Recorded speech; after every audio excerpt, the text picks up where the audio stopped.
নমস্কাৰ, মোৰ নাম পাৰ্থ আৰু আপোনালোকে চাই আছে কেণ্ডিড পাৰ্থৰ আন এটি খণ্ড। আজি মোৰ লগত আছে অসমৰ এজন উদীয়মান পৰিচালক প্ৰশমিত চৌধুৰী। নমস্কাৰ, চবতকৈ আগতে মই সমূহ দৰ্শকক কৃতজ্ঞতা অৰ্পণ কৰিছোঁ। প্ৰশমিত, পোনপ্ৰথমে মই আপোনাৰ পৰা জানিব বিচাৰিম যে আপুনি কেতিয়া ভাবিলে যে আপুনি আপোনাৰ ডাইৰেকশ্যনৰ প্ৰতি চিনেমা পৰিচালনা কৰাৰ প্ৰতি এটা মন আছে বা ধাউতি মিলিলে? এনেইতো ক'ব গ'লে মোৰ চিনেমা এইবোৰ সৰুৰ পৰাই মোৰ ইণ্টাৰেষ্ট আছিলে, কিন্তু এজ এ প্ৰফেশ্যন মই ধৰি লওক 12ৰ পিছত যেতিয়া মই কলেজ কৰিলোঁ, তো মই এন্থনিজত কৰিছিলোঁ মিডিয়া টেকন'লজি, মাছ কম, মিডিয়া টেক আৰু। চ' তাত আমাৰ বিভিন্ন ছাবজেক্ট আছিলে। তাত ধৰি লওক স্ক্ৰিপ্ট ৰাইটিং আছিলে, তেনেকুৱা আমাৰ কেমেৰাৰ লগতো অলপমান হেৰি কৰা আছিল। বাট ঠিক আছে, তেতিয়া সময়তো এইটো টাইমতো ইমান চিৰিয়াছলি ভবা নাছিলোঁ কি মই এইটো ফিল্ডতে মই বেছি হেৰি কৰিম। বিভিন্ন মোৰ হেৰি আছিলে তেনেকুৱা। বাট সেইটো টাইমৰ পৰা মানে মই বহুত ড্ৰামা ইনভলভ আছিলোঁ, মানে এজ এ ডাইৰেক্টৰ এক্টিঙো কৰিছিলোঁ। মই যোনটো হোষ্টেলত আছিলোঁ তাতো মানে বহুত প্লেজ, নাটক সেইবোৰ মানে মই ডাইৰেকশ্যন কৰিছোঁ, লিখিছোঁ। মোৰ লিখাত মানে বহুত আগৰ পৰা ইণ্টাৰেষ্ট আছিল। কিন্তু সেইটো টাইমত মানে মই নাজানিছিলোঁ কি যে স্ক্ৰিপ্ট ৰাইটিং বুলি এটা বেছিক বস্তু আছে। মানে মই যিমান যি ধৰি লওক যেনেকৈ ষ্টৰিটো বনাইছিলোঁ, এটা প্লে টাইপ এটা বনাইছিলোঁ, লিখি দিছিলোঁ আৰু সেইটোৱে ডাইৰেকশ্যন কৰিছিলোঁ। কিছুমান ৱৰ্ডছ মই শিকি গ'লোঁ তেনেকৈ। চ' তাৰপিছত এটা পইণ্টত মানে মোৰ লগৰবোৰে ক'লে কি যিহেতু তোৰ ইমান ইণ্টাৰেষ্ট আছে আৰু তই পাৰ, তই ফিল্ম লাইনত তই ট্ৰাই কৰ। আৰু সেইটো টাইমতে হুইচলিং উডছ যোনটো মুম্বাইত যোনটো ইনষ্টিটিউটখন আছে, সুভাষ ঘাইৰ হাঁকাৰে। চ' তাত তেনেকুৱা ডাইৰেকশ্যন কৰ্চ বুলি আছে, আৰু মোক ক'লে এডভাৰটাইজ এবাৰ দেখি পেলাই কি তই এটা ট্ৰাই কৰ। চ' মই গ'লোঁ তাত, মানে মোৰ গ্ৰেজুৱেশ্যনৰ পিছত এপ্লাই কৰিলোঁ, পাই গ'লোঁ ইণ্টাৰভিউত ছাকচেছফুলি, পৰীক্ষা দি পেলাই বা যি আৰু। চ' তাতে মই প্ৰপাৰলি ডাইৰেকশ্যন শিকিলোঁ। মানে আমি শ্বৰ্ট ফিল্মো তাত বহুত বনাইছিলোঁ, 4-5খন, মানে আমাৰ যোনটো এছাইনমেণ্ট আছিলে, প্লাছ আপোনাৰ স্ক্ৰিপ্ট ৰাইটিঙো আছিলে। আমাৰ ফেকাল্টিও মানে ভালে, মই অলপ সৌভাগ্য যে মই অলপ ভাল ফেকাল্টি পাইছোঁ। এজন ফেকাল্টি আছিল অঞ্জুম ৰাজাৱলী ছাৰ, যোনে ধৰি লওক লেজেণ্ড অফ ভগত সিং বা তেনেকুৱা বহুত মুভিজ লিখিছিল তেখেতে। চ' তেখেতৰ পৰা বহুত শিকিলোঁ তেনেকৈ। চ' হুইচলিং উডছৰ পিছত মই যেতিয়া মোৰ প্ৰফেশ্যনেল হেৰি, মই ভাবিলোঁ কি এতিয়া বহুতৰ প্লেন থাকে কি ধৰি লওক দুটা জব একেলগে কৰে। আমাৰ ফিল্ডতো বহুত মানুহ আছে না যোনে ভাবে কি নাই মই ইঞ্জিনিয়াৰিং কৰি আছোঁ আৰু 2-4 বছৰৰ পিছত মই ফিল্ম লাইনত যাম। কাৰণ ফিল্ম লাইনতো অবভিয়াছলি বহুত ষ্ট্ৰাগল আছে, পইচা য'তে হওক, এইটো ইয়াত হওক বা বম্বেত হওক বা তেনেকুৱা। কিছুমানে তেনেকুৱা ভাবে কি মই ছাইড বাই ছাইড কৰি থাকিম, কি মই এটা মোৰ ডে জব আছে আৰু ইভিনিঙত মই অডিশ্যন দিম বা মই ডাইৰেকশ্যন ট্ৰাই কৰিম, ৰাইটিং ট্ৰাই কৰিম। বাট মই তেনেকুৱা ভবা নাছিলোঁ। মই ভাবোঁ কি যে এজন মানুহ দুখন নাওত ভৰি দি পেলাই লাভ নাই, গ'লে এখন নাওতে যাম। চ' মই যি কৰিম ইয়াতে কৰিম, যি হ'ব দেখা যাম। গতিকে মই মোৰ যোনটো জব ষ্টাৰ্ট কৰিছিলোঁ, প্ৰথম জবটো মোৰ ৰাইটিং জব আছিলে, স্ক্ৰীণ প্লে ৰাইটিং। মই UTVত হেৰি কৰিছিলোঁ। তাত মই ধৰি লওক এছিষ্টেণ্ট স্ক্ৰীণ প্লে ৰাইটাৰ আছিলোঁ। বহুত চিৰিয়েলছ, টেলি চিৰিয়েলছত মই বহুত এপিছ'ডছ লিখিছিলোঁ, চাইছিলোঁ তেনেকৈ। চ' ছুটি কৰিবৰ কাৰণে মোৰ গোটেই হেৰিটো এক্সপিৰিয়েঞ্চটো, মানে তাৰ পৰা মোৰ বহুত ৰাইটিঙৰ এক্সপিৰিয়েঞ্চ হ'ল। আৰু যোনজন মোৰ মেণ্টৰ মানে মোৰ যোনজন ছাৰ আছিল, ৰাজেশ বেৰী ছাৰ, তেখেতেও মানে মোক বহুত শিকালে। তাৰপিছত এটা পইণ্টৰ পিছত 2-3 বছৰ কাম কৰাৰ পিছত মই ভাবিলোঁ কি মোৰ লগৰজনে এক্টৰ আছিল, কি নিজে আমি কিবা এটা কৰোঁ। চ' মই ফ্ৰীলান্স কৰা ষ্টাৰ্ট কৰিলোঁ, তেনেকুৱা এচিষ্ট কৰা ষ্টাৰ্ট কৰিলোঁ।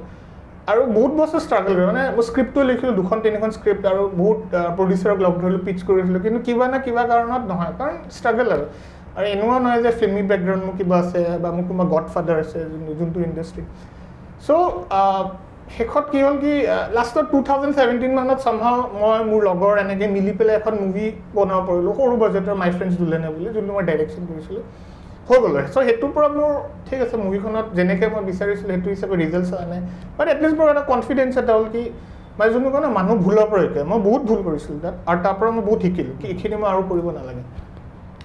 চ' ইভেঞ্চুৱেলি এটা পইণ্টৰ পিছত মই অসমত আহিলোঁ, শ্বিফ্ট কৰিলোঁ, আৰু মই ভাবিলোঁ কি যে তাত এনেকৈ বেলেগৰ কাৰণে মুভি, আমাৰ নিজৰ অসমীয়া যোনটো কালচাৰ আছে, যোনটো ষ্টৰিজ আছে, ইয়াত অসমত মানে বহুত স্ক'প আছে, কাৰণ নিজৰ মাটি, নিজৰ হেৰি।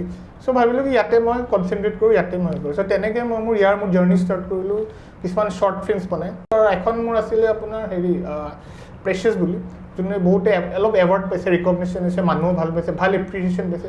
সেইখনৰ পিছতে মই বহুত কনফিডেণ্ট, মানে মই ৰিয়েলাইজ কৰিলোঁ কি নিজৰ এটা ষ্টাইল এটা ডেভেলপ কৰিব, নিজৰ এটা ষ্টৰি টেলিং হেৰি কৰিব। কাৰণ মই আমাৰ ফিল্ডত চবে এছিষ্টেণ্ট হয়, যোনে ডাইৰেকশ্যন, ঠিক আছে, মই নকওঁ কি যে এইটো ভুল হেৰি, কিন্তু কিছুমান এনেকুৱা মানুহ মই দেখিছোঁ, লগো পাইছোঁ, মোৰ বন্ধু আছে যে ধৰি লওক 15 বছৰমান এছিষ্ট কৰিছে, ডাঙৰ ডাইৰেক্টৰ সঞ্জয় লীলা বনশালীৰ লগত যোনটো চিফ এছিষ্টেণ্ট, বাট তেখেতে নিজৰ ষ্টৰি বনাব পাৰে, নিজৰ ফিল্ম বনাব পাৰে।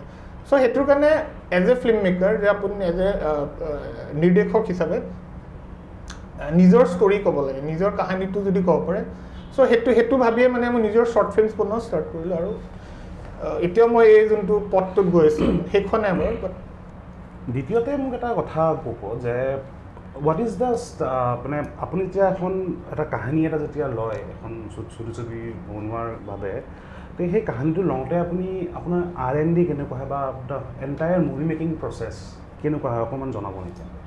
মানে আচলতে চবতকৈ দৰকাৰী মানে যিকোনো এখন চিনেমা এখন বনোৱা সৰু চুটি ছবি হওক বা ফিচাৰ ফিল্ম হওক, কি এটা ভাল আইডিয়া হ'ব লাগে।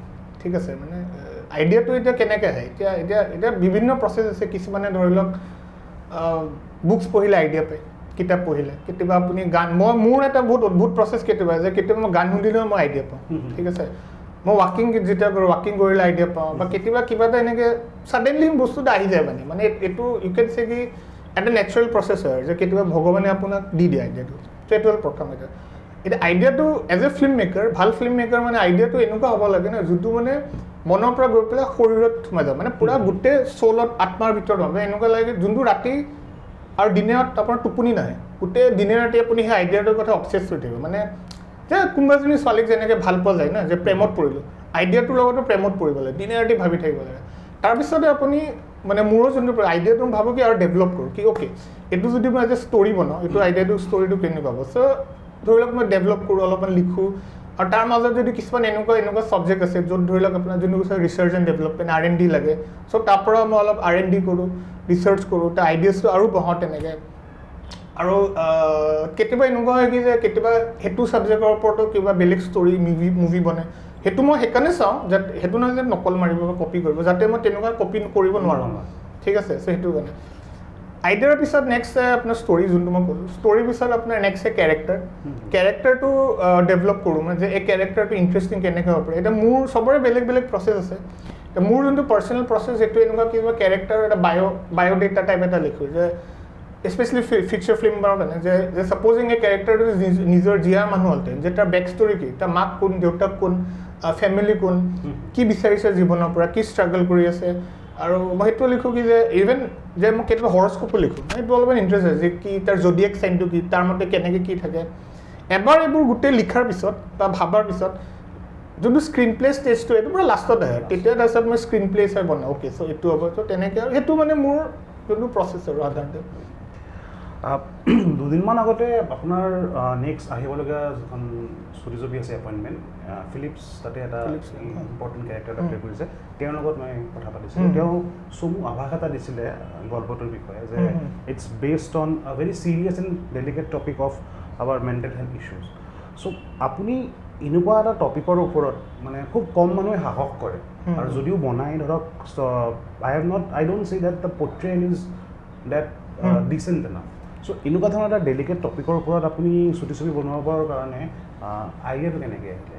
চ' আচলতে টপিকটো বাৰু পিছত আহিলে। প্ৰথমতে মোৰ নিজৰ জীৱনৰ যোনটো অভিজ্ঞতা, এক্সপিৰিয়েঞ্চেছ, তাৰ পৰা অলপমান আহিছে। মানে মই যেতিয়া মুম্বাইত আছিলোঁ বিশেষকৈ, বা যেতিয়া মোৰ বয়সৰে সেইটো টাইমত যেতিয়া মানুহবোৰ বাহিৰত থাকে, মানে যোনটো কয় ন যে অকলশৰীয়া এটা আৰ্বান আইচলেশ্যন, মানে ৰুমমেটছ থকাৰ পিছতো, মানুহ থকাৰ পিছতো আপুনি এটা অকলে, কাৰণ যোনটো চিটি লাইফত এনেকুৱা থকাই নাই যে ধৰি লওক এটা বিল্ডিঙত আপুনি সেইটো নাজানে কি আপোনাৰ নেইবাৰ কোন, ঠিক আছে, যে আপোনাৰ হেৰি কোন। চ' সেই তেনেকুৱা মানুহবোৰ এনেকুৱা এটা আৰ্টিফিচিয়েল লাইফ হৈ যায় নে তাত।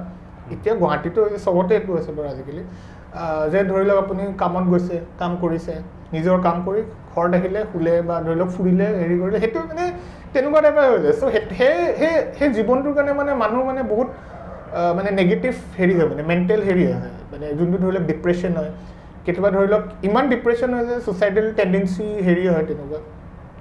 চ' ঠিক আছে, সেইটোতো বাৰু মোৰ এটা এছপেক্ট আছিল। মই কোৱা নাই কি যে একজেক্টলি যোনটো কেৰেক্টাৰ আছিল ডক্টৰ অভিজ্ঞান, তাৰ ওপৰতে হেৰিটো বাৰু অলপমান কাল্পনিক হয়, তাৰ এইখিনি বেছ।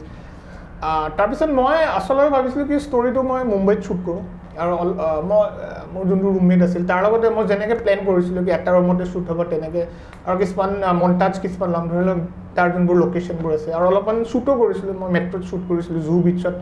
বাট এইবোৰ ক'ভিড অহাৰ কাৰণে আৰু কোনো মানে বহুত কাৰণে মানে এইবোৰ দুৰ্ভাগ্যক্ৰমে মানে শ্বুটিংটো পূৰা নহ'ল। আৰু তাৰপিছত মই ভাবিলোঁ কি যিহেতু কাহানী যোনটো মেইন যোনটো থিম আছে যোনটো মেণ্টেল হেৰি যোনটো কৈছে থিমটো মানে আৰু যোনটো আইচলেশ্যন ছুচাইডেল টেণ্ডেঞ্চি এইবোৰ বস্তুটো সেনেকুৱা নহয় যে অকল বম্বে দিল্লী আজিকালিতো চবতে পাওঁ অসমতো পাওঁ গুৱাহাটীত পাওঁ এইবোৰ সৰু চহৰবোৰতো পাওঁ ইউনিভাৰ্চিটি লেভেল গতিকে ভাবিলোঁ কি এইটো মই ইয়াতে মই শ্বুট কৰোঁ মানে তেনেকৈ আৰু তাৰ উপৰিও মানে মই অলপমান ৰিচাৰ্চ কৰিলোঁ যোনটো আপুনি R&D কথা যোনটো কৈছিলে আৰু মোৰ দেউতাও মানে বহুত ইনপুটছ দিলে আৰু মই কিছুমান বুকছো চালোঁ মানে ধৰি লওক অনলাইন চালোঁ তেনেকৈতো বহুত কিতাপ আছে বাট এইটো সম্ভৱ নহয় যে বা মোৰো ইমান মানে হেৰি নাই সেই হেৰিত নাই যে গোটেইখিনি মই পঢ়োঁ গতিকে মই যিমানে পঢ়িলোঁ তাৰ পৰা মই অলপমান আইডিয়াজ এনেকৈ বনাই বস্তুটো আৰু চামহাও এটা কেৰেক্টাৰ এটা বনালোঁ যোনটো হেৰি আৰু এটা কথা ক'ব যে মুভিখন মানে তেনেকুৱা ডকুমেণ্টাৰী হিচাপে মই বনোৱা নাই মানে বহুত ধৰি লওক মুভি আৰু এইটোতো ওপৰতে ফ'কাছ কৰে মানে মই দেখাইছোঁ কি এজন মানুহ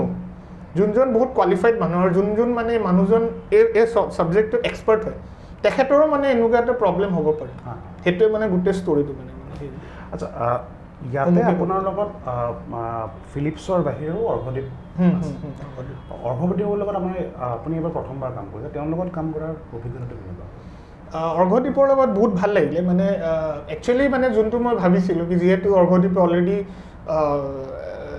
আমিছখন সেই তাত এক্টিং কৰিছে চ' গতিকে সি পায় সাধাৰণতে মানে যে অলপমান অহংকাৰী হ'ব বা মই কেণ্ডিডলি কৈছোঁ আৰু অহংকাৰী হ'ব বা অলপমান মানে কথা নুশুনে তাৰ লগত অলপ ডিফিকাল্ট আৰু মোৰ পাৰ্চনেল এক্সপিৰিয়েঞ্চতো সাধাৰণতে এজন এক্টৰ অলপমান কিবা কৰি দিছে সিহঁতৰ লগত অলপমান মানে এটা এটিটিউড থাকে না যেতিয়া মই প্ৰথমবাৰ অৰ্ঘদীপক লগ পালোঁ মই একদম আচৰিত মানে সি পূৰা ডাউন টু আৰ্থ মানুহ আৰু সি মানে পূৰা মানে বহুত ইণ্টাৰেষ্ট দিছে ষ্টৰিটোতো ইণ্টাৰেষ্ট দিছে আৰু নিজৰ কেৰেক্টাৰটো কেনেকৈ প্লে কৰোঁ সেইটোতো ইণ্টাৰেষ্ট দিছে মানে আই ৱাজ শ্বক আৰু সি মোক নিজে ফোন কৰি সোধে কি মই এইটো কেনেকৈ হেৰি কৰিম কেনেকৈ আৰু ছেটতো সি পূৰা এনেকুৱা এজন মানুহ যোনে মোতকৈ আগতে ছেটত আহে পূৰা টাইমত ছেটত আহে পূৰা ৰেডি হৈ আহি পেলাই যি কৰিব দিওঁ কৰে ইনফেক্ট নিজৰো ফিডবেক দিয়ে চ' অবভিয়াছলি বহুত ভাল এক্সপিৰিয়েঞ্চ আছিল অৰ্ঘদীপৰ লগত আৰু ময়ো ভাল পাইছোঁ কি সি গোটেই যোনটো ৰোলটো আছে ধুনীয়াকৈ সি মানে লৈ ল'ব পাৰিছে এবজৰ্ভ কৰিব পাৰিছে ৰোলটো এপইণ্টমেণ্টৰ আৰু যিখিনি আপোনাৰ ক্ৰু মেম্বাৰ্ছ আছে বা DOP বা কালাৰকাৰেজ তেওঁলোকৰ বিষয়ে অলপ ক'ব নেকি আৰুতো ফিলিপছৰ লগতো আপুনি হেৰি কৰিলে অলৰেডি তাৰ লগতো অবভিয়াছলি মোৰ এনেই মই ছুটিকৈ কৈ দিছোঁ একফালৰ পৰা চ' তাৰ লগতো এখন মোৰ থাৰ্ড প্ৰজেক্ট একেলগে কৰিছোঁ বহুত ভাল এক্সপিৰিয়েঞ্চ আৰু মানে এটা ভালকৈ কৰিব গ'লে মানে ল'ৰাটো মানে বহুত এন্থু সি মানে মোতকৈ বেছি এন্থু মানে কেতিয়াবা মই যেতিয়া এলাহ লাগে সি মোক কৰা তেতিয়া মই লিখোঁ তাৰ কথা শুনিয়ে মানে মই 2-3টা চিন লিখি দিওঁ জোচতে চ' তেনেকুৱা এটা ভাল ৰিলেশ্যন অবভিয়াছলি ছেটতো মোৰ হেৰি আৰু মই নিজে নিবিচাৰোঁ কি যোনবোৰ এক্টৰ হয় মানে পাপেট টাইপ হওক পাপেট মানে যি কয় সেইটো কৰে বহুত ডাইৰেক্টৰ বিচাৰে মই বিচাৰোঁ কি সিহঁতিও মোক চেলেঞ্জ কৰক সিহঁতিও মোক কুৱেশ্যন হয় যে এই স্ক্ৰিপ্টত এই বস্তুটো কিয় দিছে এইটো কিয় দিছে মানে লজিকেল সেনেকুৱা নহয় যে কিছুমানে সুধিব লাগে প্ৰশ্ন দিছে চ' সিও যোনবোৰ প্ৰশ্ন কৰে মই কুৱেশ্যন এইটো বস্তু কিয় হৈছে এনেকৈ এইটো এনেকৈ মই ভালেই পাওঁ কি এইটো ঠিকেই হৈছে মানে মই ভাবোঁ ই যদি আজি সুধিছে কালি ক্ৰিটিক এজনে সুধিব পাৰে অডিয়েঞ্চো সুধিব পাৰে ঠিক আছে চ' তেনেকুৱা আমাৰ ৰিলেশ্যনশ্বিপ আছে তাৰপিছত ৰাজ নাছিম বুলি আছে যোনজন DOPয়ে আৰু তেখেতে মানে যোনটো ডাবিং আৰু কি কয় চাউণ্ড ৰেকৰ্ডিং চাউণ্ডটো বাৰু আমি অনছেটে হেৰি কৰিছোঁ মানে ডাবিঙো মানে চাই দিছে তাৰ লগতো মোৰ প্ৰথম মানে এক্সপিৰিয়েঞ্চ এইটো প্ৰজেক্ট বহুত ভাল তাৰ লগতো বহুত ফ্ৰেণ্ডলি আৰু ভাল লাগিলে মানে যোনটো তাক কয় সেইটো কৰে মানে আৰু মানে একচুৱেলি মানে শ্বুটত DOP আৰু ডাইৰেক্টৰ বহুত ভাল ৰিলেশ্যনশ্বিপ থাকিব লাগে ঠিক আছে এক্টৰৰ লগতো থাকিব লাগে কাৰণ বহুত প্ৰজেক্টটো তেনেকুৱা হয় যে মানে দুটাৰ এটা ইগ' ক্লেছ হয় কেমেষ্ট্ৰি আচলতে ইগ' এটা কথা মানে ডাইৰেক্টৰ হয় কি মই ডাইৰেক্টৰ মোৰ মতে চব চলিব লাগে কেমেৰামেনে ভাবে কি ডাইৰেক্টৰ একো নাজানে একচুৱেলি এইটো হয় মানে যে ই কিয় জানে ইটো জাষ্ট কাট আৰু একচন আচল টেকনিকেল হেৰি কিন্তু আমাৰ মাজত তেনেকুৱা নাই আমি দুটাই নিজে পূৰা বুজিছোঁ কৈছোঁ সি যোনটো ফিডবেক দিছে মই লৈছোঁ মই যোনটো ফিডবেক লৈছোঁ সিও লৈছে চ' তেনেকুৱা আমাৰ ৰিলে ধুনীয়াকৈ বস্তুটো হৈ গৈছে আৰু ইমানেই আছিলে আৰুতো নাছিলে আৰু মিউজিক অৰিন্দম শৰ্মা বুলি এজন আছে অৰিন্দম শ্যাম বুলি তাৰ শ্বৰ্টকৈ মাতো তেখেতে ৰিচেণ্টলি এটা ফিচাৰ ফিল্মতো দিছিল হেৰি প্ৰজেক্টত পোৱা গৈছিল আৰু তেনেকৈ দি আছে এতিয়া মানে অৰিন্দম শৰ্মাৰ মানে বহুত ইণ্টাৰেষ্টিং মানে ভাল লাগিছে মানে মিউজিকটো মানে বহুত মানে একচুৱেলি ক'ব গ'লে এই প্ৰজেক্টটোত মিউজিকটো বহুত চেলেঞ্জ আছিলে ঠিক আছে আৰু চবেই মানে এইটো ইমান ইজিলি কাৰণ ইয়াৰ মিউজিকটো ডিফাৰেণ্ট টাইপ অফ আছিল তেনেকুৱা কিন্তু একো মানে ৰেফাৰেঞ্চো নাছিলে কিন্তু মই ভাল পাইছোঁ কি সি ইমান চেলেঞ্জটো মানে এইটো আগবাঢ়িলে আৰু বস্তুটো ধুনীয়াকৈ হেৰি কৰিব পাৰিছে আৰু আশা কৰিছোঁ কি মিউজিকটোৱে আৰু মানে এনহেঞ্চ কৰে মুভিখন হেৰি আপুনি এতিয়ালৈকে ভালেকেইখন শ্বৰ্ট ফিল্ম কৰিলে বিগ স্ক্ৰীণৰ কাৰণে কিবা সপোন আছিলে ধৰক আপুনি এখন কৰিছে হিন্দীত এখন বনাইছে হা। অসমীয়াত তেনেকুৱা কিবা ডেফিনেটলি অসমীয়াত আছে মোৰ ষ্টৰি আছে স্ক্ৰিপ্টো আছে আৰু মই চাই আছোঁ কিবা হ'ল বাট এতিয়া একচুৱেলি যোনটো মানে হেৰি হৈছে নে মানে যোনটো আমাৰ অসমীয়া ছবিৰ যোনটো চিন দেখিছোঁ মানে মানুহৰ তাত মানে বনাব লাগে কাৰণে ছবি বনায় কাৰণ আজিকালি কেমেৰা ধৰি লওক সস্তা হৈ গৈছে কেমেৰা যিকোনো কেমেৰা শ্বুট কৰিব পাৰে এক্টৰটো বহুতে আছে টেলেণ্টেড এক্টৰ আৰু এটা মই দেখিছোঁ কি মানে যোনটো আমাৰ অসমীয়া চিৰিয়েলৰ ছবি বস্তুটো বহুত একে হৈছে যোনটো হ'ব নালাগে কাৰণ cinema is a different experience all together cinematic এটা লেংগুৱেজ থাকে যোনটো হয়তো আপুনি টিভিত আপুনি আধা ঘণ্টা ড্ৰামা দেখাব পাৰে চিনেমাত এইটো কাম নকৰে চ' মোৰ যোনবোৰ স্ক্ৰিপ্ট আছে মই এতিয়া সেইটো ডেভেলপো কৰি আছোঁ হৈছেও মানে মই ট্ৰাই কৰিম যে যোনটো হয় অলপমান ডিফাৰেণ্ট হয় মানুহবোৰে ভাল পায় থেংক ইউ মোক আপুনি অলপ সময় দিয়াৰ কাৰণে কথা পতাৰ কাৰণে প্ৰিয় বন্ধু অতি সোনকালে প্ৰথমিতৰ ছুটি ছবি এপইণ্টমেণ্ট ৰিলিজ হ'ব য়েছ এইখন ৰিলিজৰ কথা অলপমান ক'ব নেকি কেতিয়া কৰিম চাওক এতিয়াতো মানে একচুৱেলি মুভিখনৰ এডিটিংটো ময়ে কৰিছোঁ আৰু কালাৰ কাৰেকশ্যনো মই কৰি আছোঁ আৰু এতিয়া লাষ্ট ষ্টেপটো আছে কালাৰ কাৰেকশ্যন আৰু ধৰি লওক অলপমান মাৰ্কেটিঙৰ ধৰি লওক পোষ্টাৰ বস্তু এইবোৰ অলপ পাব্লিচিটি কাম আছে চ' এইবোৰ শেষ হোৱাৰ পিছত মই ডাইৰেক্টলি মই অনলাইন হেৰি নকৰোঁ প্ৰথমতে মই ভাবিছোঁ কি মোৰ প্ৰথম যোনটো হেৰি হ'ব মই ফেষ্টিভেলছৰ কাৰণে ট্ৰাই কৰিম যিমান ফেষ্টিভেলছৰ হেৰি এবাৰ ফেষ্টিভেল চাৰ্কিটত অলপমান হাল্লা কৰাৰ পিছত তাৰ নেক্সটটো মই OTTৰ কথা পাতি আছোঁ এইটো মই OTT ফালে যোনটো প্লেটফৰ্মবোৰ আছে না আজিকালি বিভিন্ন ধৰণৰ সেইটো কৰিম বা নহ'লে মোৰ যোনটো ইউটিউব চেনেল আছে শেষত আৰু ৰিয়েল ইমেজিনেশ্যন তাতে চ' অলপমান আৰু দৰ্শকক আৰু অলপমান ৱেইট কৰিব লাগিব বাট হোপফুলি ৱেইটটো মানে হেৰি হ'ব ধন্যবাদ কেণ্ডিডেট পাৰ্থৰ ৰাজনীতিক খণ্ড আপোনালোকে এনজয় কৰাৰ উপভোগ কৰাৰ কাৰণে আকৌ লগ পাম কোনোবা এজন বিশেষ অতিথিৰ লগত তেতিয়ালৈকে চাই থাকিব